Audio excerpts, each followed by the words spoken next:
ওই দল যদি ক্ষমতায় আসে তাহলে কিন্তু আমাদের মুক্তিযুদ্ধের ইতিহাসে বন্ধা করবে।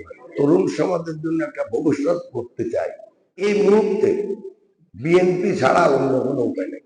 এনারা যদি সরকারে একবার যায়, সমাজকে এমন বিভক্ত করবে যে শুধু আওয়ামী লীগ বিএনপি মারামারি করবে, হুজুররা মারামারি করবে, মানে দেশে একদম আফগানিস্তানের মতো হয়ে যাবে।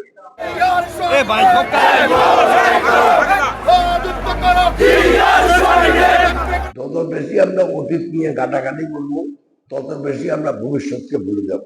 আমি চাই না যে অতীতে কে কি করছে না করছে, কে খারাপ করছে, হ্যাঁ, অতীত থেকে আমরা শিক্ষা নিতে পারি ভবিষ্যতের জন্য। তো সেজন্য আমি চাই যে ভবিষ্যতে আমাদের এই দাউদমিয়া উন্নয়নে আমরা সবাই দল মত ধর্ম বর্ণ নির্বিশেষে সবাই একত্র যদি কাজ করি, তাইলে শুধু আমাদের সমাজের উন্নয়ন হবে।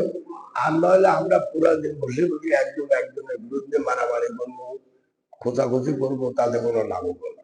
এই নির্বাচনে এসে আমি তো ধানের শীষ প্রতীকে ইলেকশন করতেছি। তো আপনারা দল মত নির্বিশেষে যদি ধানের শীষে একটা ভোট দেন, তাহলে আমারও একটা সুযোগ আসবে বাকি জীবনটা এখানে কাটায়।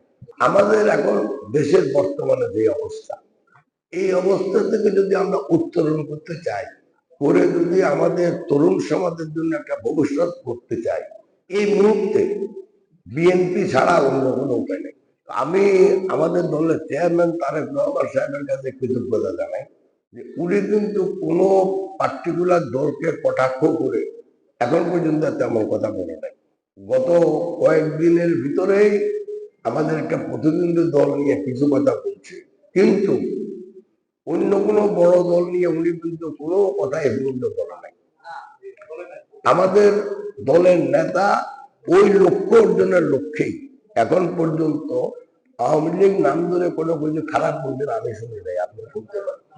আবার 2-3 দিন আগে আপনারা ঢাকা 17 আসনের একটা ক্যান্ডিডেটের একটা ভিডিও দেখছেন কিনা জানি না, ওই যে আর্মির সাথে। চিন্তা করে দেখেন, ক্ষমতায় আসার আগে যদি এরকম বলে, ওই দল যদি ক্ষমতায় আসে তাহলে কিন্তু আমাদের মুক্তিযুদ্ধের ইতিহাসে বন্ধা করবে। এনারা যদি সরকারে একবার যায়, সমাজকে এমন বিভক্ত করবে যে শুধু আওয়ামী লীগ বিএনপি মারামারি করবে, হুজুররা মারামারি করবে, মানে দেশে একদম আফগানিস্তানের মতো হয়ে যাবে।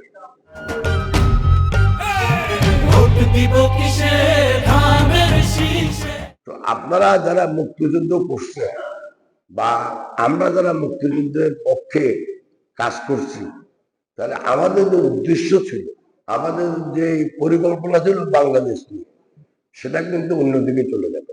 আগামী 12 তারিখ 13তম যে সংসদ নির্বাচন, এটা বাংলাদেশের ইতিহাসে সবচেয়ে একটা গুরুত্বপূর্ণ নির্বাচন।